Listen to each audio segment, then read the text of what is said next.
Welcome back to the Business of Tattooing. This is episode 27, and this episode was another one that we shot live from the floor of the 2025 Macabre Arts Tattoo Festival in Louisville, Kentucky. In this episode, I was fortunate enough to catch up with a good friend of mine, Mikey Newblood from Studio 617 in Marysville, Tennessee. We dive into what it takes to build, and more importantly, maintain a successful crew over the long haul. Studio 617 isn't just a shop. It's a shop that's managed to keep the core team together for years, and that's a rare feat in this industry. We get into the raw, the real, and the ridiculous, from the perils of an arm day that leaves you to sort of unclog a toilet, to the unique culture of their shop, the importance of solid tattooing for their local area, and how they balance work, life, and passion projects. This is a conversation about longevity, loyalty, and the sometimes painful dedication it takes to keep a shop thriving. Let's get into it. This is the Business of Tattooing. Okay. This show is proudly brought to you by a non-sponsored Liquid Death. Non-sponsored Liquid Death, yeah. A.K.a. Mikey's Cottonmouth. Who I constantly plug because I love their water. And hold on. Wait a minute. Yeah, I can't wait. Okay, now wait. Don't taste that yet. Okay. Smell it first. Yo, it smells just like Free Pills. Bro, wait till you taste it, dude. Is it sweet? It's just... Does it have like a sweetness to it? I don't know how they do it. It's magic in this can. Okay. Yo. Why does it taste like Fruit Pebbles? Don't it taste just like your cereal on a Saturday morning? It shouldn't though. It's sinful, bro. So, there's this beer company in Knoxville. Shout out Zool. They have a peanut butter and jelly beer. And like you taste the bread, you taste the jelly. Like it's stupid. It's stupid. It's just like this Liquid Death. I'm like, fascinated by it, bro. Brother, next time you're in Knoxville, like if you're doing a tattoo convention out there, because I know they did that, it was like a nerd con, some sort of like nerdy tattoo con, video games tat con that was out there. That's Zool is literally right up the street from there. Like the best beer. They got the grape, they got the strawberry, raspberry, blueberry, and then I think they did a peanut butter and banana one. Yeah. Like it's stupid. It's stupid. Bro, so we're gonna set this up. I want you to take a sip again. Okay. And then I want to just watch the reaction on your face, and you'll appreciate this. Go ahead. All right.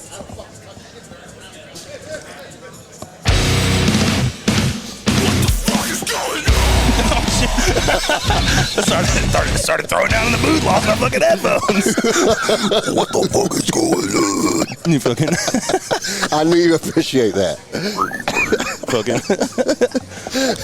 So look, check it out. I got my good friend Mikey Newblood. Hey. 617, bro. Yeah. How's it going? It's going, dude. Haven't had you on the podcast in a while. Yeah. I think. Do you remember the last time? Because I do. I do. What was it? I remember last time it was in Pit Row. You got it. Yeah. Atlanta. I had only been tattooing 8 or 9 years at that point. Yeah. Now I've been tattooing 14. Yeah, dude. Yeah. It's wild how much time just lapses, but Dude. it doesn't feel like that much time, you know? I know, especially in tattooing, because I just feel like we're constantly doing this, and it's just like every day's almost the same in a kind of a way, you know what I mean? The old rigmarole. Yeah, the rigmarole. The rigmarole. So tell me, dude, I mean, on my podcast, obviously, it's the business of tattooing. Business. We usually talk about business parts of tattooing more than the actual act of tattooing, although we do get into that stuff sometimes. But really, I like to get to know people outside of tattooing, too, and what your life's like when you're not behind the tattoo machine. And I know you do a lot of music. I do, yeah. I do music, Magic the Gathering, and magic tricks, a little sleight of hand. I just got back from a 2-week tour with my band, Truck Stop Dick Pill. Truck Stop Dick Pill. How'd you come up with that name? Was that your idea or somebody else in the band? That was not my idea. So a bunch of dudes locally were working at Guitar Center, a few musicians who were in other bands. And they go, you know what, we should start like a ridiculous like slam band, but like let's make it like Boner Slam. Let's make songs about like cocks come and filling up like a big gulp with a load, so they started that band as a joke, and then they got our vocalist Corey in the band, and he networks really, really well. Like, dude is kind of a savant when it comes to this sort of stuff. Like, how you see some tattooers who just are really good at promoting themselves, really good at networking, whether they're at a convention or they're just networking on the local level. I guess this gets into like the business part of it. Yeah. That's what Corey does. You know, he'll go to shows. He'll try to line up meeting these bands that are like influential to us, and you know, just be like, hey man, you know, I'm playing this band, Truck Stop Dick Pill, and they go, Truck Stop what pill? Did you just say? He's like, that's fucking awesome.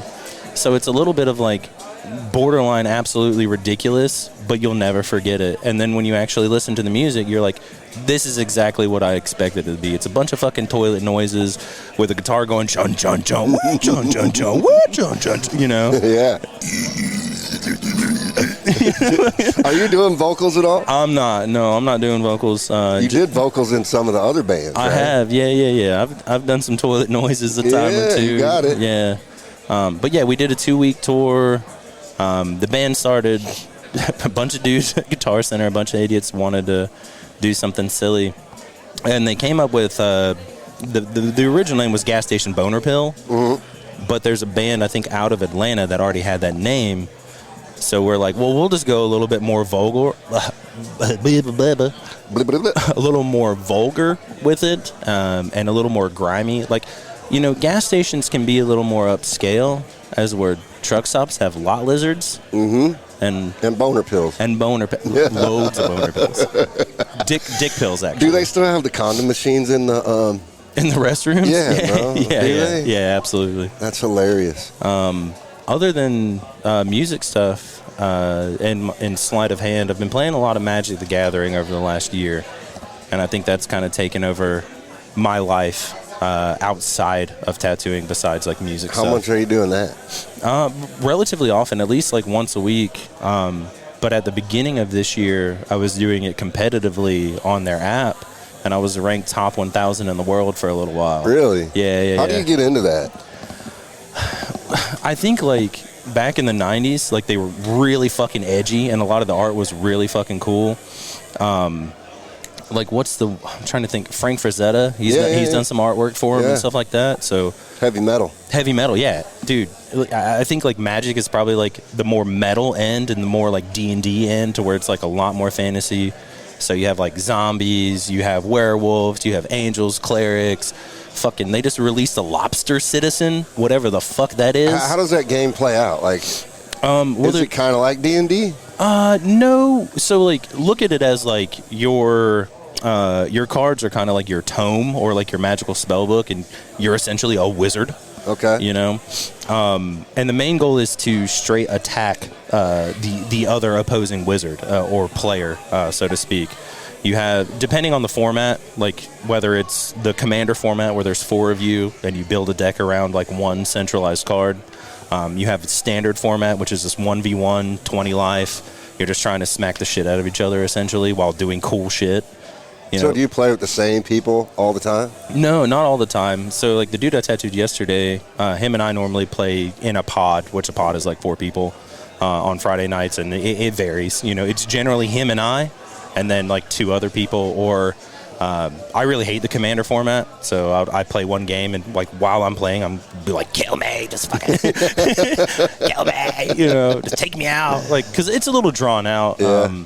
The funnest part is politicking, being like, hey man, do you really want to do that? Right. You know, if you do that, I could have something in my hands that could stop you from doing that, but I won't do that if you don't do that. I'll do it to someone, you know, like, I like that aspect of it, but like most of the time I'm sitting there like, fucking kill me. So do you go to like places to play, or do you guys? Yeah, we go to local game stores, or in the community, LGS if you're cool, you know. Yeah. What is that? Local game store? Local game store. Oh, okay. We're actually going to MagicCon in Atlanta next month, so we're really excited about that. We're going to have like a fucking boys weekend of getting drunk and playing with cardboard. You guys do the like cosplay and everything? No. I do a lot of horror cosplay, but that's about it. I watched recently, well, maybe like back in the spring, I actually watched a live D&D. They did it at the local theater. Yeah. It was fucking wild. Dude, watching some of those dudes, like the right group of people, it's fucking hilarious. They came in all dressed up and like totally in characters, and I was awesome. Like, it was freaking hilarious. That's awesome. And I was like, damn, we didn't play D&D like this when we were kids. Right, Like, right. these guys are into it. Yeah, you know what I mean? yeah. But I think that's like the magical part of it, man. You know, like when you sit down to watch a movie, you can. The reason why you like so many movies is because like you can relate to a character, or you can relate to the storyline that's going on. And I think like D&D is more of that emergence. It's the same for like a video game. You know, you're playing a main character and you get into the role of what that character needs to do. And if something heartbreaking happens in like that movie or that video game, dude, you feel it. So in like D&D, when like one of your, team goes down or something like that, dude, like you're like, no, right, you know, right. And it like really hits because some people really develop these characters over years of time, and they've done multiple campaigns with them or whatever. Yeah. And you know, when that character dies, dude, that's it. Yeah. That's the end of your character. Yeah. You know, at least in some campaigns. It's funny, dude, because these people were playing, and then like the one character was a female, and she was like only speaking in Spanish. And then one guy gets up and leaves the room for a minute to like go do something. As soon as he leaves the room, she starts talking in English, and she's like, I don't even know Spanish. she's like, I just don't want to do what he's asking me to do all the time. So she just talks to him in Spanish because he doesn't know what the hell she's saying. He's like, I don't know what's going on. She's not saying anything. Maybe she's cursed. But it's so funny because the whole crowd just started cracking up. Yeah, when she started speaking in English because she just threw everybody for a loop. They're like, what the fuck, man? That's fucking great. Yeah, dude. But yeah, it's cool to talk about non-tattoo stuff a little bit. But let's talk about tattooing. How has tattooing been for you since, it's been a few years since we've seen each other and sat down and talked about it. What's changed for you in the? How's your style evolved? Have you picked up new? I saw you did a black and gray tattoo this weekend. You're always like, I fucking hate black and gray. Tattooing's been good. I think everybody collectively, as like the industry whole, has kind of seen a little bit of like a slowdown and a hit. But that goes back to, well, are you marketing or are you just hopping on social media and complaining? Mm-hmm. I think we kind of like briefly talked about this on Friday when you came around. I've been seeing some dudes who have been pretty influential in the tattoo industry, or even if they haven't been influential, like they're heavy hitters. Like these dudes should be, or whatever, they should be booked out for, months and months and months, or managing themselves a little bit better, posting on social media, being like,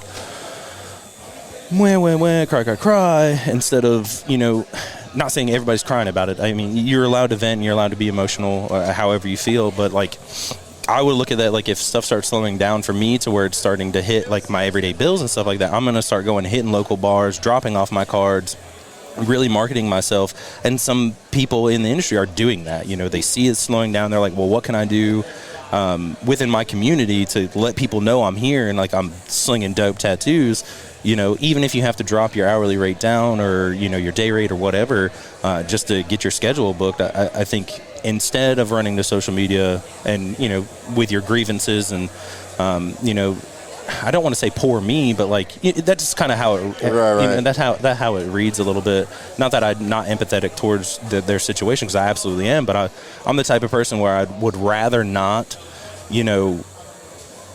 air that sort of thing out and just be proactive about it. Right. Just hit the ground, man. Like, back before social media was a thing, how do you think tattooers got booked and got busy, man? They were in their community, they were within their group, their lion's den, letting people know that's what they're doing. They're here, they're tattooing, they want your business, they want your money so they can live and they can survive. And, that's... there's a lot of people out there. I mean, with you and your Magic card game, for example, there's a ton of clients probably there for you. Oh, for sure. Absolutely. Yeah. And even just like and the thing that a lot of people really love about our studio is we're unapologetically us.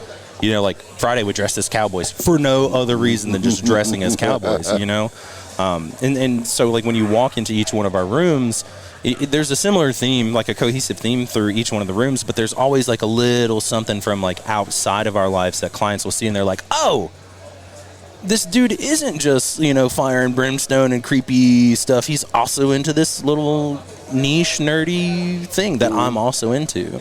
But going to those local game stores, And, people seeing me being heavily tattooed, they're like, oh, he must be a tattoo artist. I've been thinking about getting XYZ. Maybe I should talk to him. So your hobbies can be segues. Like, dude, when I was on tour, like, I got so many followers from, I don't walk into a room and announce, I'm a tattooer, Right. But they just pick up on that. From your social media. Yeah. They'll just, like, look at you, and they'll be like, he does one of three things. He's a mechanic, a hairdresser, or a tattooer, or he just has a really cool friend that tattoos him up all the time. Yeah. But yeah, from tour, just, people finding out I was a tattooer and being amongst that community of people who go to shows, a lot of those people get tattooed. So I'm like, well, yeah, if you want to follow me, I do all right, And then they look at my Instagram and they're like, oh, holy shit, you're actually better than all right, dude. You're pretty decent. I'm like, well, there's a giant wave of people that are just as good, if not better than me at tattooing, So as long as you do your research, you're going to find that hidden gem in your hometown. Like, I believe there's at least one solid person in every single hometown that does really good tattoos that might not be marketing themselves well enough or just not pushing themselves out there. Yeah. I mean, I hate leaving my house, but if I have to drum up business, I'm going to leave the house. I'm going to make cool business cards. I'm going to leave them, or, I'm going to walk up to somebody who's having a drink, be like, hey, man, I noticed you have some pretty cool tattoos. I'm a local tattooer in the area, man. Like, here's my card. I'm not going to take up any more of your time. Check out my Instagram when you're taking a shit or something, Yeah. And I think that's also the beautiful thing about how the industry is moving is I don't have to walk around with a portfolio anymore. Like, I'd be surprised if there was like 10 portfolios on any table in this room right now. Right. Because all you have to do is scan a QR code. You don't have to stand there and flip through pages. You can just go right to their social media. I like your approach too, because it's super like, most people don't want that salesman type approach. You know what I mean? You're like, here's my card. Check out my Instagram next time you're taking a shit and walk away. You know what I mean? Yeah. People are like, oh, that's cool. He's not trying to shove a tattoo down my throat. Right. Because I hate that too. Because like I said, you walk into a room, I walk into a room, 9 times out of 10, we're probably going to be the heaviest tattooed people there. Right. Just because, we're directly involved with it. Where was I going with this? I lost my train of thought. We were talking about your sales approach. Shit, I lost it. I was going somewhere with it. I guess more or less like, we're going to be the heaviest tattooed people in there. They're going to assume that, we're within the industry. And you're like, I'm a hairdresser. Yeah. And they'll come up to you while you're relaxing. That's where I was getting. Like, the reason why I don't go out a lot is because, like, people will take their clothes off in front of you once they find out that you're a tattoo artist. Yeah. And normally 9 times out of 10, it's not the person you want to be taking the clothes off in front of you. It's Bubba Ray who's like, man, I got this big American flag on my back, boy. You think you can, like, touch this up? And I'm like, dude, I'm just trying to drink my Fruity Pebbles liquid death. Yeah. It's amazing. So when I see somebody that could be a potential client, I just want to make the interaction quick. I think, like, by stopping by and being like, hey, I'm a local tattooer, not trying to take up any more of your time. Here's my card. That opens the door for them to be like, oh, well, he approached me. So, like, if I do have a cool idea and I do look through his Instagram while he's still here, I might be able to run by and ask him about his prices and things like that. And I think, like, social media has gotten to where, like, a lot of people want to see your face and they kind of want to, like, meet you and know who you are before they even step foot in your studio. And a lot of the times they don't get that avenue to do that. So if you're in public and you're struggling with booking tattoos, make sure you have business cards, stickers, whatever. Stickers are cooler because, especially if it has a dope piece of your own artwork on there, they can stick it to something. Water bottles are a big fucking thing that everybody's carrying around nowadays. And if they don't have stickers on their fucking water bottle, they're a madman. Right. So, like, that's just another opportunity for you to give them something cool, something tangible. And they'll be like, yeah, he was actually really chill, He didn't bother me. He didn't, like, ruin my night by taking up too much of my time with my friends and shit. That's my method, and I haven't really been hit too bad with the lull. I mean, my consultation days are getting shorter, they're getting smaller, but, like, even if I have 6 people on it, most of the time it's large pieces that I'm going to be doing 4 to 6 appointments for, so that will easily, if I have 6 people who need 4 appointments and I have a whole month open, like, that's month is done, dude. You know what I mean?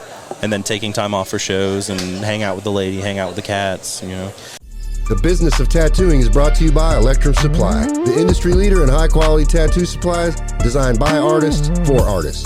Whether you need premium stencil products, top-tier cartridges, or game-changing aftercare, Electrum has you covered with innovative, artist-tested solutions you can trust. Want to elevate your work? Head over to electrumsupply.com and stock up on the best gear in the business. And because you're a listener of the business of tattooing, use code podcast10 at checkout for 10% off your next order. Stay sharp, stay stocked, and stay ahead with Electrum Supply. I feel like there are like three potential issues with slow artists. One, it's a generational thing where people just aren't tuned into social media. They don't want to fuck with the social media thing at all. And also, I'm not sure how. Like, you hear it all the time. You're like, I got fucking 50,000 followers and only 20 people see my shit. You know what I mean? So I think social media is forcing people to have to pay for people to see their shit now. Right. So some people just aren't driving on that. But the bigger part of the thing is I think people aren't flexible with their rates. Or they're not flexible with what kind of tattoos they want to do. Right. And I think in an economy that's struggling, you have to adapt to those things. You know what I mean? For sure. You may have a client that can't afford $200 an hour, but they still want to get tattooed. They want a dope tattoo. So you got to work with their budget. Absolutely. You know what I mean? And I think, like, case in point, before the convention this week, I started this really cool, like, Saturday morning cartoon leg sleeve on this dude. And, that's going to be a lot of money by the time it's completed. But, I told him up front, I think I tattooed him for, like, it was like 4.5 hours, but I only charged him for like 2.5, 3. Because like I would just feel a little dishonest doing just outline and structure work and then charging him my full rate for that. Because that's expensive. Right. Am I happy with what I made for the day? Fuck yeah. Was he like pleasantly surprised he didn't have to spend, more than he thought? Absolutely. He was like, are you sure, dude? I was like, brother, yes, man. Like, you're going to show up to all of your appointments, hopefully. You're going to show up to your appointments. You sit really well. Your idea's fucking sick. I'd love to be the one to do it. By the end of this, and we're doing his whole leg. I mean, like hip, ankle, all the way around. Total saturation. Full fucking color to the tits to nips, baby. You know what I mean? And I'm going to get I'm going to get money from you, dude. Like, I am not worried about getting all of my money up front and then you being like, hey man, last session was a little bit too expensive for me, so I need to push this next one out. Now I have a whole day I need to fill. Right. If I can charge by what I'm doing and what I feel it's worth, I'm going to be busier longer. Yeah. And I'm not trying to have, I'm in my mid-30s now. There's other things that I want to do. There's other aspects of life that I really enjoy and I really want to make sure I'm making time for. So I don't want to be at the tattoo shop. I get there around like 9:30, 9:40. I don't want to be there that early in the morning until, later in the evening. Yes, could I? Absolutely. It's no different than like tattooing here at a convention, busting out a whole piece all day. But I want to make sure I'm going to stay busy throughout the course of the year, making just enough money so I can pay my bills, be happy, have a little bit of spending money, than to get, thousands upon thousands of dollars in 1 month. And then because I charge somebody, too much fucking money, my next month I'm struggling to fill it. Yeah. And I think when we kind of lightly talked about, industry and trade, but like, I think like trade workers kind of understand, like, we have to maintain a certain level of being busy. We have to maintain a certain level of, service to our customers. And the higher your level of customer service and how willing you are to work with people, that's going to spread to other people. They're going to be like, oh, holy shit, you got a Mikey Newblood tattoo? Like, that's fucking sick, man. I bet it was... And then they go, no. Like, in the end of it, yes, absolutely, but he really worked with me on it. I told him I only had 400 for the day, and he was totally cool with it. He worked on me for, like, 3-4 hours, when traditionally, it would be X amount of money for it. Right. And I think that goes a longer way than you really sticking to your guns and be like, no, dude, I'm 1,800 for today. I'm not tattooing you. Go to the next guy. Yeah, go to the, ooh, you only got $400. Go now. You're an idiot, man. Right. You know how much Taco Bell you can buy with that? Take that money, man. Take that money. Figure out how to work your budget, you know? And I think, but I don't know, bro. You know, like, I just don't know. It's not like it's a consistent thing, right? Right. But I think a lot of it's generational.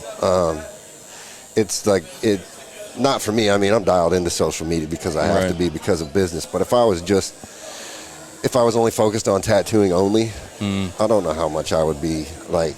I probably wouldn't give a fuck about social media. Right. You know what I mean? And that's kind of where I'm at. Yeah. Like, I got, like, at the early height of social media, I got used to posting every single day, and I noticed that, like, having to do that, you have to keep up with that, and you have to consistently do that. Dude, I hate how much time I have to spend on social media. It's insane. But what I've also learned is, like, I took, like, at the longest, maybe like a 3-month break of not posting any tattoos, and then posting like maybe one a week, one every 2 weeks. But I had a whole bunch of shit that I could post because I've been busy through that time that I wasn't posting.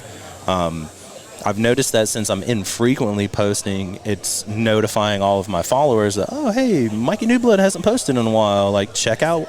And, you know, I'm getting relatively decent numbers and relatively decent plays on my stuff. Am I hitting 5K, 10K, like 100,000? No, I'm not, because I'm not, you know, dancing in a giraffe suit before I show you my tattoo. I'm just showing you my tattoos. Right. Like, I don't give a fuck what I look like. Like, I'm not showing you my face, man. Right. Like, I'm not showing you my face to get more likes and more views. Like, I just want you to look at my tattoos, and if you think they're cool, and if you think that I have a style that fits for you, I want to be the artist for you. And it kind of goes back to what you said earlier, something about being a little bit more well-rounded and not so sticking to your guns for one type of tattoo. You know, working in a street shop, I think, is what helped, you know, like my generation and, you know, generations before me, because you never knew what was walking through that fucking door, but you knew whatever it was is how you were getting your money for the day. So, you know, doing Mike Cole Flash, doing some Frank Frazetta Flash, doing, like, you know, Cherry Creek stuff and some of these obscure tattoos, they were all over the place, man. You know, you were doing American traditional, you were doing maybe a little bit of black and gray realism-y stuff, maybe you were doing, you know, some early, you know, 90s new school or Looney Tunes on people or whatever. That sort of everyday not knowing what the hell is going on kind of made you learn different styles or different aspects to tattooing. Like, I love doing every kind of tattoo. Like, I'll cry and complain about black and gray a little bit. But you're good at it. I'm okay at it. I work with two really, really good black and gray tattooers, Art of Tucker and Chris Ford, the studio owner. They both crush it. So, and they love doing it. Like, they have a love for it. I have a love for just tattooing. So if you want to spend money with me, I love it. I don't give a fuck what you want. Like, cool, I'm happy you chose me, man. Like, sick, sit down, let's do it. And, you know, I'm quicker at color because I understand my process. So black and gray, I have to think a little bit more on. You know, I'm like, oh, is that too dark? Oh, is it not dark enough? Oh, blah, blah. You know, it's a labor of love for black and gray. And I really respect, you know, the tattooers who do just insane black and gray. You know, like, that's, you're making love to the tattoo while I'm just, you know, color. Yeah, I've always said that I think black and gray realism is probably the most difficult. Absolutely. In my opinion. Absolutely. You know, I think that's the most difficult tattoo to do. It absolutely is, man. But, you know, what is there any style that really pushes your limits? Like, you're really like, oh, this is really, like, challenging to me? Or you feel like you're pretty well-rounded no matter what walks through the door? Well, so I try to cater whatever I do towards my strengths. So that's why, like, if you see me do any sort of color portrait, it's always going to be what I call, like, gummy worm colors. You know, it's going to have, like, it's red into blue, or it's, like, orange into green or something like that, because I love brighter colors and I understand that a little bit better than if I were to do a Jason Voorhees in, like, the natural muted tones and things like that. Can I do it? yeah, but it's a little bit more of a challenge because, there's undertones and there's weird highlighting and lights and these off tones and things like that. So it takes me a little bit more time to develop my color palette because I'm still only mixing that rainbow spectrum, the Roy G. Biv. So I can make all of those colors, but, it's easier for me to make brighter, vibrant colors that just make sense to me in my mind, to where it's not like this weird off purple and then magenta and then gray, Yeah, I was going to ask you that. I'm glad you just brought that up because that was another question that I was going to ask. So it's perfect segue into that. Are you still working with a minimal palette? Yeah. Because I feel like that's pretty rare. I don't see a lot of people doing that. Usually you go by an artist station, they got 20 ink caps out, just a whole bling. But you just have those basic colors and you're mixing all your tones while you're doing the tattoo. So some of it is mixing while I'm tattooing. Some of it's like pre-mixing. So like I'll still have, 50, 60 fucking ink caps out depending on how big the tattoo is. Maybe 20, 30 if it's a little bit smaller. But I'm still just taking the Roy G. Biv, and I'm making my colors whether they're muted or whether they're bright. And the main reason why I do that is because there are so many colors of ink. When you're looking at it in the bottle, it could be the perfect tone, but then like you pour it into the ink cap and you hit the skin with it, it's like way lighter or way brighter than you thought. Right. So like if I'm focusing on true tones, and I know all of these true tones are pretty much, the trunk of the tree, everything else is built out off of that. So if I can, take my red and my yellow, make orange, if I don't have a saturated enough orange, I'm guaranteeing that it's not an undertone color and that my pigment load is going to be heavy enough to saturate the color. Yeah. Like I use like a dynamic triple white because, it's triple the white pigment in that fucking thing. And I know I'm not diluting my colors down if I'm trying to make that lighter palette. I know they're going to saturate super fucking well. Yeah. And that...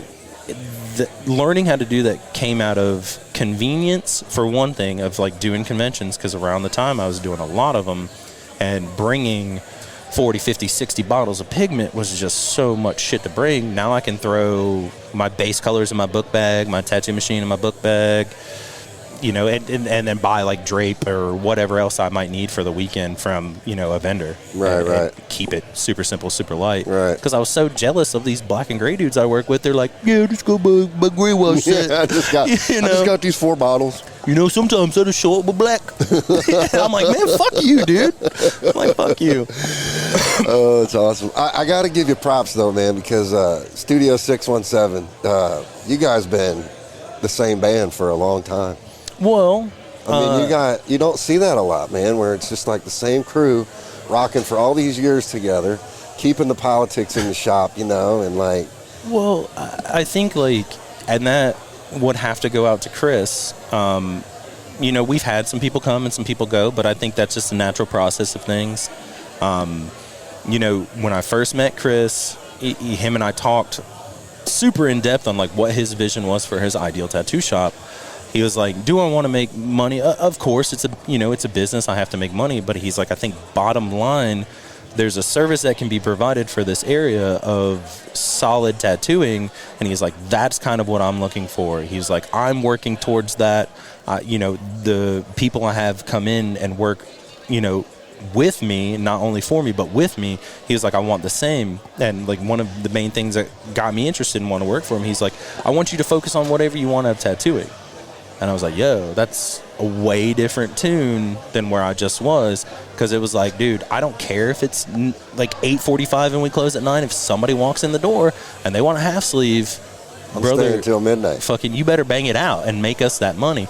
And, they were still good people to work for. I don't want to make it seem like they were, were slave driving us or anything, but that's what it felt like. Yeah. Like even if I was uncomfortable with where the tattoo was because I was so green, they're like, I don't give a fuck if you don't know how to tattoo somebody's neck. They want that name. Put it on them. Put it on them, dude. Pull your pants up and tat, But so I started working for Chris, and I've been there 10 years now. We had a couple people kind of cycle in and out between that, but I think it was no less than like 2 or 3 years for a short period of time. That we had a couple people cycle in, cycle out. I think Liv came before Tucker. and then Tucker came in, so that kind of rounded out like the big four, you know. Yeah. 2 really, really dope black and gray dudes with Tucker's super good at script, you know. Yeah. Like, he's insane with that sort of stuff. So you have the best of that world, and then, you know, Liv was coming in, and she was kind of focusing on, like, American traditional neo-trad, Japanese. I was kind of bouncing between, you know, when she first started working there, like, new school and neo-trad stuff. And then just from working around, you know, Chris for as long as I had been, it made me a little bit more confident in trying to do a little bit more, like, illustrated realism stuff, but still playing towards my strengths.